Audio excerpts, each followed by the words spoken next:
All right, welcome to the Aeromir Roundtable. Today is the 31st of March, 2026. So welcome everyone. Today we're going to be talking about the Phoenix trade alerts. So before we get started, just a disclaimer that Aeromir is not an investment advisor or broker, and all classes, workshops, webinars, and services are for educational purposes only. Options, features, bonds, and currencies of all risks are not suitable for all investors for educational purposes only. We do have hypothetical back-tested results, so we have the normal regulatory disclosure for that. The futures trading contains substantial risk and is not suitable for every investor. Past performance is not necessarily indicative of future results, and hypothetical performance results may have inherent limitations. So, who am I? When I was in college in Chicago, one of my night school instructors was a market maker at the CBOE. Tried to get me a job as a runner on the floor of the exchange back in '82, but bear market, nobody's hiring. Tried twice, gave up, and ended up finishing my degree and flying for the Air Force for 20 years. But that's when I started my first options trade, so it was a long time ago. And then a friend of mine was into currencies, and we were doing futures trading probably about 25 years ago. My dad was at the University of Chicago, built a computer in our basement in 1974, so I started programming when I was in high school. So it's been a long time.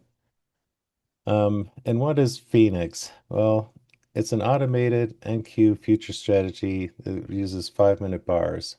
It's using mean reversion and congestion as an edge, and it trades against overextended moves. It's got over 6 years of live and back tested history. The strategy itself is only about, I'd say less than 2 months old, but the forward testing is proving that basically the same numbers as the back test would predict. And as far as the back testing, it was trained on NQ, and for the last 6 years, so I guess since January 2020, it's had over 3,000 trades, and I tried it on ES and also made money on ES with 2,500 trades. And that's actually another sign of good robustness if you can take something that's trained on one symbol and apply it to another and it still works. And on my robustness testing, it scored 100 out of 100. So I've been kind of looking for strategies for futures trading for a while, and all the ones that I tried from different vendors and stuff never seemed to work out. And um, I got kind of tired of all these systems that just basically they're like curve fit. So I wanted to build a suite of tests to make sure that any strategy that I traded was actually worth trading. So I have a whole set of tools that I built for robustness testing. I did it mostly for myself, but anyone can use it. And Phoenix, the whole process that I use to build Phoenix is more methodical, has, in sample, out of sample, and very rigorous testing. And Phoenix scored the highest 100 out of 100 on my robustness test, so I was pretty confident with that. And it was profitable every single year, 2020 through 2026, so it covered quite a few market regimes. And I'm trading Phoenix live on my own prop firm accounts. And I think with Bolonox, I've had about 14,000 in payouts already since September. So the problem is with option trading is direction. So you can be right about the Greeks, the expiration, the spread, and still lose money because you got the direction wrong. A lot of strategies, broken wing butterflies, whatever, they have some tail risk or risk in one direction. And if you get it wrong, then it can really hurt. And that's kind of what happened when we were trading the boxcar trade. We had a lot of tail risk, and January, February 2018 really hurt. Um, so when that happens, everything you know about options works against you. Credit spreads blow through your short strike, debit spreads expire worthless, and iron condors get tested on the wrong side. And in fact, direction is the only factor that really matters. And the non-directional trades kind of rely on price not moving much, which it happens a lot. It doesn't move, but when it does, it can really hurt. So the question becomes, what if you knew the direction before the move? So what if you have a statistically validated system that told you with 63 to 68% accuracy, and the 68% is the NQ, 63% is ES, whether the market was about to move up or down? So across all those trades, it's not a gut feel, it's not a hot streak, and it gives you a 5 to 25 minute heads up before the move even starts. So you can see a setup is forming. That's what Phoenix is doing. So this is what a setup forming message looks like in Slack. So you get the 5 to 25 minutes before the trade fires warning, and then Phoenix detected a condition that's building for a directional move. So you have time to get an option chain ready. And we were talking about this before the webinar started, but I'm working on a spreadsheet that'll actually show you all the different possible spread widths and short deltas and credits that you can use to take advantage of one of these calls. Since the webinar, I created this spreadsheet to make order entry into Thinkorswim much faster. So the way it works is you load up the spreadsheet. It uses RTD from Thinkorswim, getting real-time data, and it populates a matrix. And you can see any spread over $2 is green, between $1.50 and $2 is yellow, and under 150 is $1.40. So like I just did, you click on a spread, and now it loads the selected spread in here. And you can choose either a percent for your profit or a dollar amount. So I'll use 55 cents. So this is a $2.30 spread, 55-cent profit. There's my target exit price. So now I'll create the opening order, and it copied it into the clipboard. So I go to Thinkorswim, and on the order or on the trade tab, bring up your orders, hit this paste icon, and there's your order. So now after you get filled, now you need to know my closing order. So you can close it as a box, which is useful if you have a pattern day trader restriction. Otherwise, uncheck that, click the closing order, and that copies the closing order into the clipboard. You need to select OCO. This is the one cancels the other trade. Hit paste, and now it has both of your orders in here. If you click the gear icon, you'll see that this is supposed to close at half an hour after now, or the market close, whichever happens sooner. And then this also has the limit order. So whichever one of these happens first, either a 30-minute delay since your entry or your price target gets hit, it'll fill and cancel the other one, and you're done. So that's the spreadsheet, and it makes using Thinkorswim much faster. But no trade is fired yet. You're just getting ready. And the setup forming message doesn't mean you're going to have um, an alert, but a lot of times it does. So it's just saying that the conditions are getting right for a move, for a signal. So once the signal happens, you get an entry alert that and you can see here, this is a short one, and it gives you a timestamp, an entry price for NQ, profit target, stop loss, and then the options, basically guidance, and then close the spread by a certain time. And that's always half an hour, and we'll talk about that a little bit later. But you get the exact futures entry with all the profit and stops and everything. So this is where you would actually get your spread filled and then do an OCO order to close the trade and use a time stop with that combination. And then Phoenix will have an exit alert. Either if it has a profit target, it hits a stop, or the session, in this case, the session close. So it always closes no later than 3:45 p.m. Eastern. New trades happen between 9:30 Eastern and 3 p.m. Eastern, and the latest it will close it is 3:45, I think. But it never holds anything overnight. So again, there's no overnight or weekend risk. So you can sleep well. Then that was a problem I had with the boxcar trade. We were putting these trades on for days and weeks, and the market starts, like a war or something happens, and the market's making huge moves. Well, then you're kind of losing sleep over that. But this is flat every day, so you don't have any of that.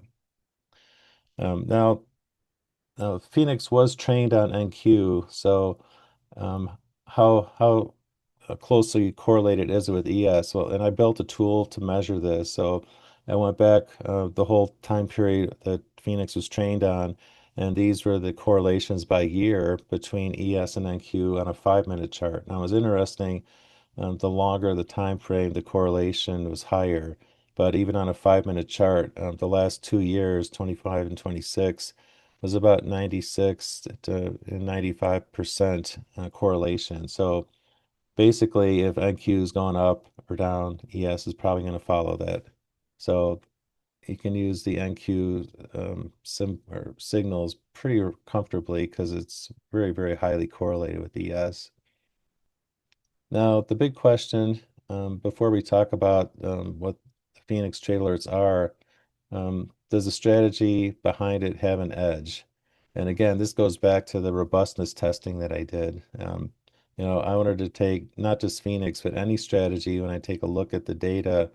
Does it have an edge? Does it pass all these robustness tests like Monte Carlo and all these different like win windows and everything? So any signal service is only as good as the strategy powering it. So let's take a look and see what's behind it. So this is from my robustness testing scoreboard, essentially. So Phoenix score is a perfect score, 100 out of 100. It does have a watch item that the expectancy declined a little bit in the second half, but on the stability report, it's still a normal variation. And I looked at, I ran some of the strategies that I purchased from other people, and a couple of them were like completely curve fit and would score like, less than 50, or some scored even less than 10 on the robustness. So, you get like the classic hockey stick type of equity curve. And the most extreme example was they would come up with a strategy and they have a guy in their basement with like 7 laptops testing all the different possibilities for the last month. They come out with the most perfect equity curve, and then they'd sell it, and then it would never work for people. And that's exactly the opposite of what I wanted. I wanted something that had enough history, enough trades to really give it a good look at how robust is this strategy. So let's take a look at some of the numbers. So the NQ win rate, when I built this slide, it's actually off a web page that I built. It's bumped up a little bit. It's 67.9%. The ES win rate is about the same, 63.1.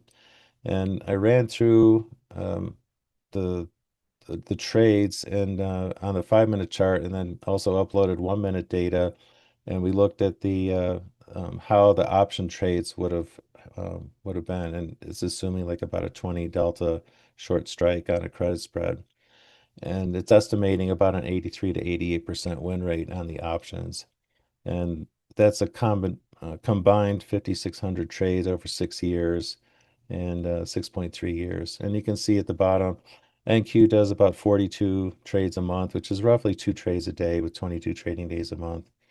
And ES a little bit less, and all 7 years are profitable. So this is an edge test. This is looking for a statistical verdict, and the p-value is less than 0.001, so it's highly significant. You see that here. And the worst case is a confidence interval, not an actual drawdown. So this is just trying to statistically take a look at it. Um, and then this is not a streak, it's a confirmed edge. So this is one of the things you want to see, 100% confidence that this actually does have an edge. And another test that we run is a noise test. So we'll randomly go plus or minus 2 ticks on every single fill, and then see how that does. And you can see it's kind of noisy here because you know, the we're fluctuating the all the entries and the exits. But the bottom line is over 1,000 simulations, it's robust to price noise. So it doesn't really, 1 or 2 ticks doesn't really matter for this. A Monte Carlo, each blue line is a randomly reshuffled sequence of all the 3,121 trades. So every possible order the market could have delivered. It's not, so this is basically answering the question, um, is the order of the trades, did it make a difference? And in this case, it didn't. So with 5,000 simulations, all were profitable. And the worst case was $289,000 of profit. I think it ended up like 330,000, something like that over 6 years. Risk of ruin. This is the probability of hitting a drawdown and blowing the account, and it's 0.01%. So this is calculating that the favorable odds are 710 times more likely to reach success than hit ruin. So that's a nice number. Now, this one was interesting. I started a series on YouTube called Beyond the Backtest, where I spend 5 or 10 minutes going through one of the metrics in the robustness testing. And the first one I did was K ratio. And that was from Kirstner, I think, who created that in 96.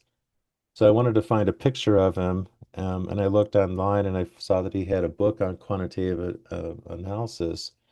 So I looked in the book and he had this interesting thing called a win window, which is this. So this is going back, how often was Phoenix profitable over every possible window of that length? So if you go back 1 month for 75 months, what percentage of the months were profitable? And this is 74.7%.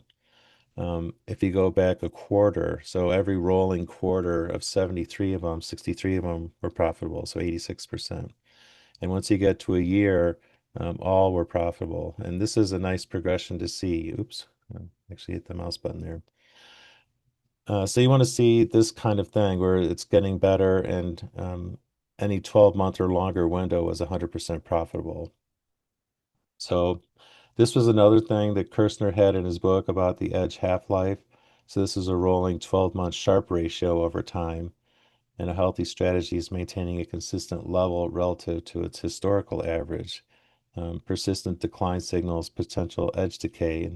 And here, I mean, this is the current year, but it's it's just starting, so it's this bar is still forming. It's not done yet. But most strategies fall apart in the second half, but Phoenix is pretty consistent, as you can see.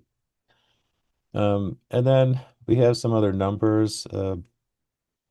In fact, I used the same process to build Phoenix that I built another strategy called Aspen that a CTA is going to be using. He's actually submitting this disclosure documents to the regulators right now, but it's institutional kind of quality. So what you're looking for, like this MAR ratio, this is the compounded annual growth rate divided by the max drawdown, is excellent.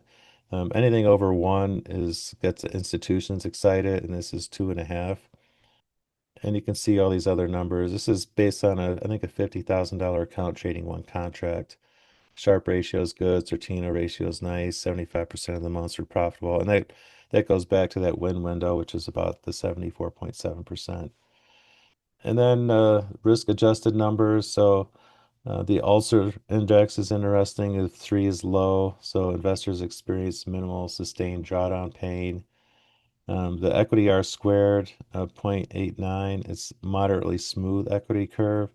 But the K ratio goes along with the equity R squared. So equity R squared is basically asking the question, how close is this to a straight line? And the K ratio is basically the same thing, but it also rewards consistent performance. So if you have an equity chart that goes, it's straight, but it doesn't rise that fast, that can have a high R squared but a low K ratio. But if it's mostly a straight line and rises fairly quickly, then that would be a higher K ratio. And that's like most institutional or funds and stuff, they're looking at K ratio. And then the omega ratio is probability weighted sum of gains is 6.14 times the probability of weighted sum losses. So above 2 is considered strong, and this is 6. So again, all these numbers point to the fact that this is robust. And this is an interesting one, this market independent edge. I really like this scatter diagram. So what this is, this upper quadrant is the market's going up and the strategy made money. This is the market's going down and the strategy lost money. So this is what you would expect most of the time. This one is the market's going down, but the strategy went up or made money. And this is the market went up and the strategy lost money. So the alpha assessment is only 3% of the strategy's returns are explained by the market, indicating the strategy operates returns largely independent of market direction. What this changes, you aren't guessing on the direction. You have a statistically validated signal. And you aren't watching the market all day. Phoenix fires 2 times per day, roughly, with 5 to 25 minutes setup forming messages. So you don't have to sit there. And in fact, Tom Henley, I don't think he could be here today, but he just has Slack set up on his phone to fire a message when I get the setup forming message. And then once he gets that, then he goes to his computer, sets up a spread, and then is ready for if it actually has an alert. So you don't have to actually sit there and watch it because Slack is giving you a heads up. And you aren't holding overnight risk. There's no weekend or overnight risk. So again, you can sleep pretty well. And the edge stays with the strategy. Your job is just executing that prediction. And for option traders, the same signal is driving a future P&L now drives your credit spreads, which is kind of what I was always looking for. And it's not a new strategy you have to learn. It's a new input for the trading you already do. So, I traded options for years, and this is a pretty simple process once you have the signal, and we'll go through that. Well, we looked at the numbers. The MFE is the max favorable excursion on losing futures trade. So this is when you have a losing futures trade.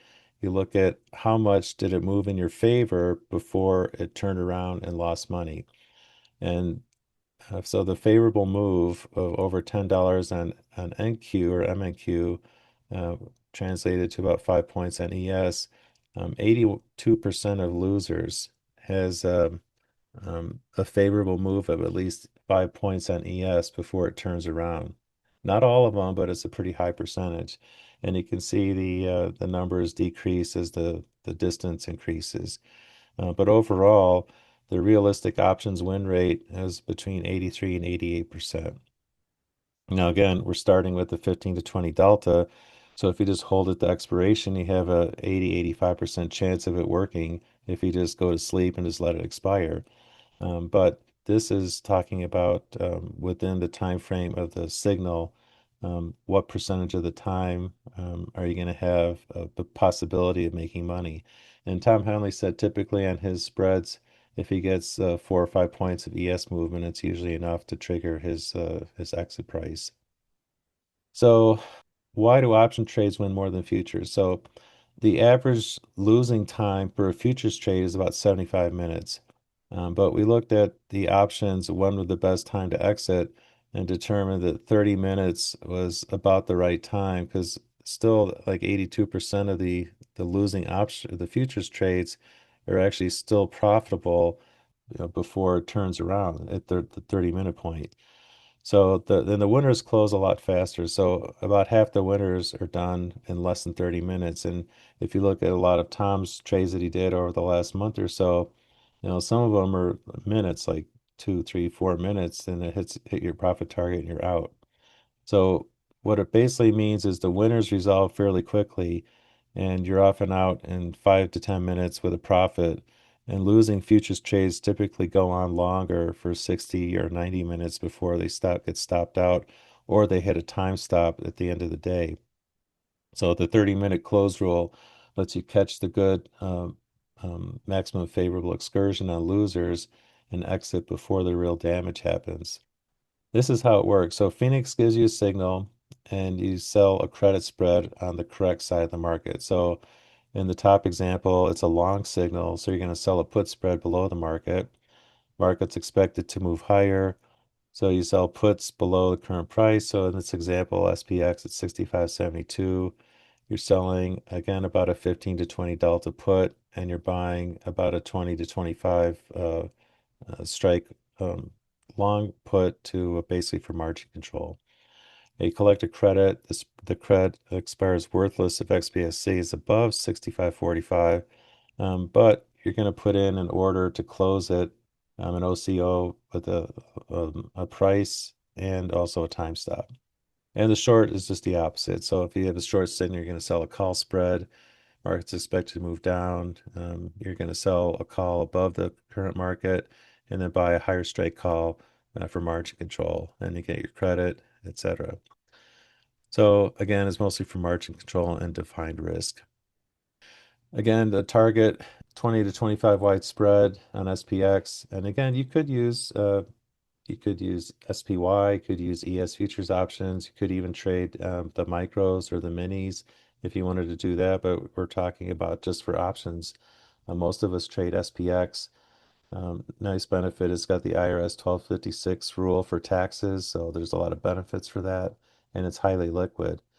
So again, when we're selling these 15 to 20 delta strikes with a 2025 wide, we want to get around $2, maybe a little bit more. And typically a short strike will be 20 or 30 points out of the money.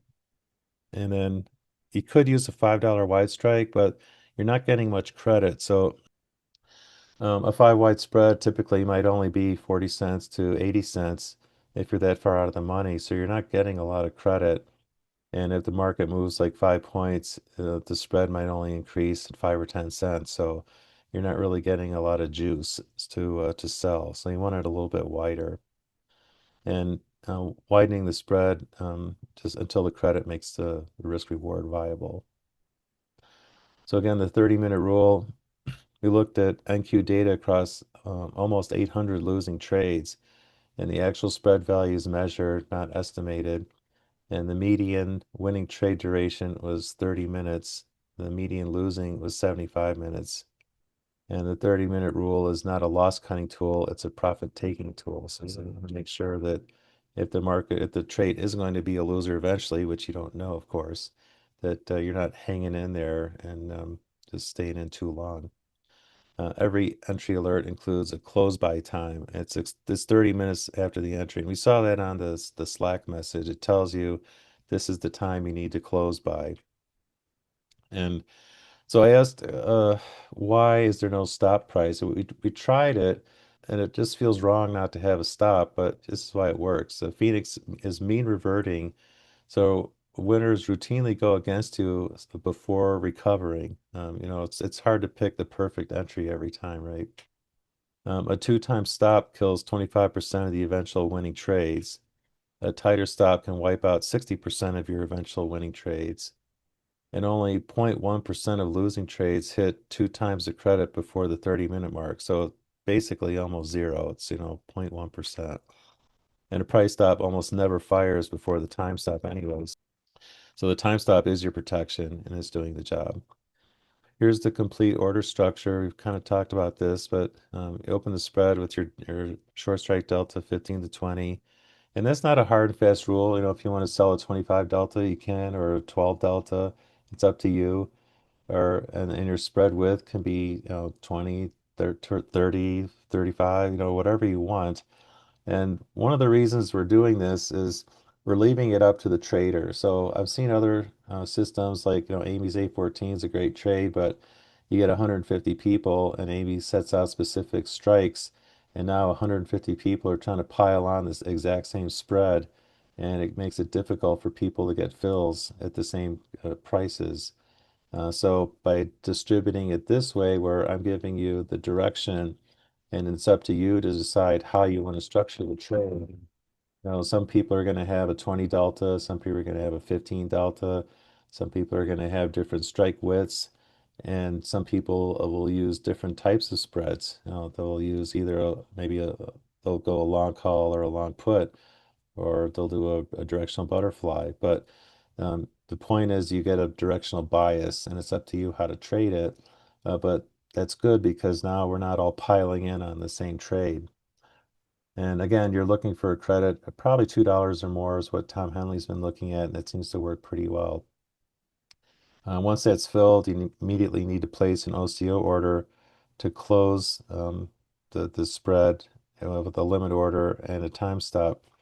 Now, the spreadsheet I started building last night, I also had the idea that if you have a small account that's less than 25,000, to give you the option to close by boxing off the spread. So, if you have a call spread, then you can close it with a put spread. And now you're not buying and selling the same instrument in the same day, so the pattern day trader rule doesn't apply. Though that's basically the mechanics of it. It's pretty straightforward. And then you walk away because you've got your OCO order in to close it. And now you're just waiting for the market to either hit your target or a time stop and you're out. And the max favorable excursion window can be very short, 1 to 3 minutes. So you got to get the limit order in pretty fast. Tom Henley did have one trade that was less than 2 minutes. So it's not like 10 seconds you have to put it in, but you don't want to wait. So here's like an example of one of Tom's live trades, and this is what the message in Slack looks like. So he had his setup forming, and then the entry alert and the exit alert. This is 5 to 15 or 5 to 25 minutes before the entry. You're going to get a setup forming, kind of a heads up. And that was one of the things that makes it difficult to follow other people's trade alerts is you don't know when a signal's coming. So like Amy, for instance, with the A14, she typically puts a trade in at the end of the day, but if the market's moving, she might put one in at like, 10 o'clock in the morning Eastern. But you don't know that's coming. It just you have to keep watching it. But this gives you that heads up, which is really nice. And then you lock in your direction when the alert actually fires, and then you have your exit actions to process the spread. And this is what happened on this one futures trade. If I go back here, the total time on this is 18 minutes. I don't think it has timestamps on this one. No, it doesn't look like it. Okay, so typical trading day. Um, Before the market, you don't have to do anything. Phoenix actually only runs during regular trading hours, so there's nothing pre-market to do. Most of the reports that happen, like GDP, CPI, everything, the big ones, those are usually at 8:30 in the morning Eastern, so an hour before the cash market opens. So you normally don't have to deal with reports. Now, Phoenix does not trade on FOMC announcement days, so that's like 8 a year. And then it also doesn't trade on markets or market holidays or early close days. So basically, all the days where you have thin liquidity, it doesn't do any trade. So Friday, the market's closed anyway, but if you have like an FOMC, it's not going to take a trade then. So you don't need to actually do anything in those days. So about 10:15, you get a alert on your phone, setups forming. So go grab your option chain and be ready on both sides. And again, the spreadsheet and buildings for Thinkorswim should help. And you can see what the different spreads are going to be like. A few minutes later, you get a confirmed entry. You your direction is locked in. You sell your spread, place your OCO orders, and you're done. And then just wait to see if the either the 30-minute happens, a time stop, or if it hits your profit target. And then this cycle continues until 3 p.m. That's the latest entry time. And again, it's you can't have more than two signals in a day. I think I've seen three not too long ago. And sometimes it'll take zero or one, but most of the time it takes two on average. And the latest that it will take a new trade is 3 p.m. Eastern. If it's in a trade, the latest it'll exit with an option trade would be 3:30 because 3 p.m. would be entry and your 30-minute rule would kick in at 3:30. So any open positions are forced closed automatically, no overnight exposure ever. And I really like that. It doesn't interfere with my sleep. That's a big one. And again, in the evening, there's no open positions, no overnight risks, nothing to monitor. You just can relax. Um, so you can also trade these in IRA accounts as long as you have, options approved for your trading. So most IRA holders can't trade futures. There's federal regulations prohibit it. But you can trade futures directionally with edge from Phoenix inside an IRA if you're using verticals, which are defined risk. So your max loss is the spread with just spread trading approval at your broker, no futures account needed. It's all intraday. Again, no overnight risk in your retirement account. So again, you can sleep pretty well. And a $10,000 retirement account with a couple spreads per signal and some risk managed tax advantage returns. So we got Honest Abe up here, Abe Lincoln. Losses do happen. It's not 100% win rate. The futures are almost 68%, which means roughly 1 in 3 futures trades will lose. Again, no strategy wins every trade, and this one doesn't claim to. What matters is the edge. It's real, consistent, and statistically confirmed across a couple thousand trades. The win rate is the floor. The estimated options win rate is higher due to the max favorable excursion edge that we looked at earlier. So again, you're up in the 80% range for the option trades. And majority of the eventual losing futures trades are profitable at the 30-minute mark. So that's what your time stop is capturing. So your job isn't to win every trade, it's to execute the process consistently.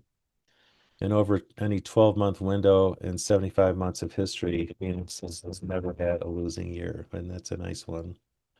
So these are some of the trades that Tom Henley had. I just took a couple random samples here. So February 18th, he sold four, and these are all in SPX. Sold four put spreads for $1.50 and bought them back for 95 cents. So he's trying to get about 55 cents, and that the 5 cents will cover commissions and fees. So he's trying to make about 200 bucks, and that one took 16 minutes. The next day, he sold another spread for $1.80, bought it back for a buck and a quarter, $220 of profit. He was in that trade 2 minutes. This one he sold four call spreads for 245, bought them back for a buck 65. So he made $320 in profit, and he was in that trade 21 minutes. And then this one was a couple days ago. He sold four call spreads for a buck 50, so a little bit less than our $2 target, bought them back for 95 cents. And this one was in 4 minutes. So again, you can see the winners generally don't take that long. This one was the closest to the 30 minutes, but he still hit his profit target. So when futures lose, the options can still win. And this was an example of a trade that um, I think Tom took this one where we had a setup forming. We had a short trade. Tom went, he sold this 66.10, 66.35 bear call spread for 235.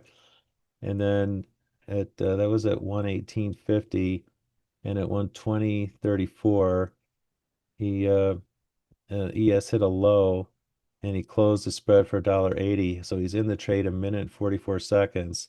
And if you look at the chart, the market went down, it spiked down and then came back up, went this way sideways for it, and then started going higher. And the futures contract ended up losing like $2,300 for one ES. But Tom was out in less than 2 minutes and was profit. So just because the futures lose doesn't mean the options can't still win. March 23rd, here's another trade. Oh, that's the one we were just looking at, 1 minute, 44 seconds. So the key lesson was always place your closing limit order the moment you open the spread. Remember, 1 minute, 44 seconds. So it's not like instantaneous, but you don't want to wait either. And those OCO orders will catch it automatically. So you don't have to, you're not going to just watch it and say, oh, here's my price. I'm going to exit now at market. Make sure you have a sitting order there because it can happen pretty fast. So the value stack, we got ES and NQ signals. They are separate Slack channels, and the ES signals have a slightly lower win rate. Remember, Phoenix was trained on NQ data, and it gets a few less signals per month or per day too. And this is actually okay. Well, you can use the ES signals. Personally, I like the NQ signals better because they're a higher win rate and the correlation is almost 93, 95%. We do have some good filters like no trading at FOMC or holidays, high robustness scores, and we got that setup forming, which is really nice for an alert service because you know something's getting ready to fire. And then we have a whole option trading guide too. And then I'm gonna have a special deal for the first 50 members that sign up, 99 bucks as long as you want to keep it going.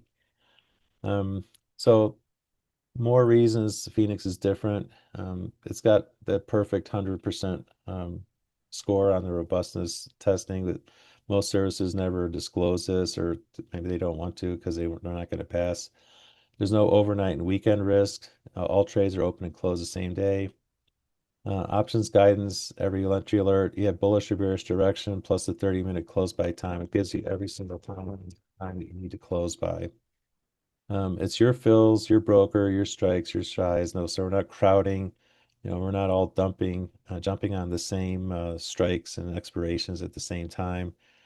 Is IRA compatible? Defined risk, those futures needed. No trading on FOMC announcement or holidays. So that's you just take the day off basically for those as far as Phoenix goes. So the only question is we've got a confirmed edge with thousands of trades, 75 months. The process is simple, roughly two signals per day. In fact, we had one NQ signal today right after the market opened that hit its full profit target pretty fast. We got real traders executing right now, Tom Henley and February and March, and more I think have been joining the beta. And one profitable trade in a month covers the subscription cost, so it doesn't take much to cover. And most months deliver 30 or more profitable signals. So, there's a lot of possibility. And the only question is 99 bucks a month worth it for what you're getting? And I think it's pretty cheap. I've seen a lot of guys out there charging 200 or more a month for stuff that doesn't perform as well. So again, I'm gonna do for the first 50 people, I get $99 a month. And then after the first 50, it goes up to 129, and that's all the way through the end of April. And then after that, it'll be 149 a month. And then if you are a veteran or a military active duty, just let me know and I'll give you a code to get 10% off anything. And that applies for anything at Aeromir. I did 20 years in the Air Force, and I appreciate anybody that serves. And it's a way of my way of saying thank you to the sacrifices that you make. And aeromir.com/Phoenix-alerts is the page to go learn more or order it. And again, what you get is a subscriber, NQ and ES signals, pre-trade setups, entry and exit alerts with exact direction and option guidance, about 40 trades signals per month, plus the ES signals, the filters for the holidays and FOMC, veteran and military discounts, strategy guide, and again, so the first 50 members, you get locked in for life, charter rate through April 30th, and then the regular price will be 149 after that. And whatever tier you're at, the price will never increase as long as you stay subscribed. That's been my policy for anything at Aeromir for years. Cancel anytime, there's no long-term commitments. And then if you want to just run these futures on your own NinjaTrader and run like prop firms and all that kind of stuff, Phoenix is actually part of the Aeromir Auto Trader. So if you want to actually trade this on a prop firm account with your own NinjaTrader, you can get the Aeromir Auto Traders. It's all the legacy ones and any new auto traders that I come out with. Also the data exporter. And then to take it another step further, if you want to actually go through the whole methodology that I go through when I come up with something like Phoenix or Aspen, then I'm teaching a class on the 11th on Saturday to go through everything step by step. So it starts with the data exporter that takes any chart in NinjaTrader, lets you export the open, high, low, close volume data and the indicators on the chart. You can choose which ones you want to export. And then Adapt Trade Builder can import those and see all those custom indicators and run genetic programming exploration to find strategies. And it's kind of an iterative process. So you go through all the setup and builder with all your data, run a build, and see how the strategies are. If you see anything you like, or if there's nothing you like, go back and change the parameters and run the build again until you find something that's interesting. And then you convert it to NinjaTrader code, compare the results. If it's still the same, then you run my converter to convert the unmanaged orders to managed orders. And then also check the performance. And then once you have that, export the trades and run my robustness test to make sure everything's hunky-dory, got your 100 out of 100. And now you're happy that this thing is something that's worth trading. And that's the whole process that I'm going to go through. It should take a day, but I can split it up on multiple days. But aeromir.com/algo method, again, that's going to be on Saturday. So if you want to go through the whole process and learn how to do it yourself and make your own strategies, that's an interesting class. And I think that's the last slide. Yeah. So let me see if there's any questions. So the score on the robustness testing. So the robustness test, maybe I should show you what the robustness test looks like. All right, so here's the robustness test. So this is a tool you can use. Now you have to upload the NinjaTrader trade data. So it's out in a directory somewhere. Let's see, where is it? Here we go. Strategy CSVs. So here's the Phoenix data. And then it just run this. It's like 6,000 or 7,000 lines of JavaScript code that does all this stuff. So this is scoring all these different things. So here's like your R squared, the equity R squared. How close is this to a straight line? The K ratio, all this stuff. And then the stability score. This is basically dividing the the the trade profit up into different segments. So this is like 4 segments and comparing it, and all these different measures like day of the week analysis, time of day, rolling performance, year over year performance. That's that edge half-life we looked at. So this is measuring stability. And this is your Monte Carlo. And I always do like I skip the best and the worst 2% and I run a simulation. And usually it doesn't take that long. It's about done. But there's your Monte Carlo test and the edge detection. This is a statistical validation. The risk of ruin, you can calculate that. And this has some more data in it too. Excellent survivability. The noise test, we talked about that a little bit. So here's the noise test with the adverse slippage. I don't think I had that on the chart, but this shows even with adverse slippage, you're still 95% of the simulations stay profitable. This is that win window we talked about. The E ratio, you have to upload the open, high, low, close data, which I didn't do. And the position sizing calculator kind of, again, that's from the guy who invented the K ratio, Kirshner. He had this in his book, so I added it in too. So you just have to put in like whatever account size you want for whatever you're trading for NQ, and this kind of tells you the optimal size to trade. But this is scoring all these different things and coming up with a number out of 100 to uh, to kind of estimate, is this thing worth trading? And I can load one that's not robust. Let me find one that's a different system from somebody else and show you what a different one looks like. Let me try this. So here's one that scored 55 out of 100. This was the old Goldilocks strategy that we were using.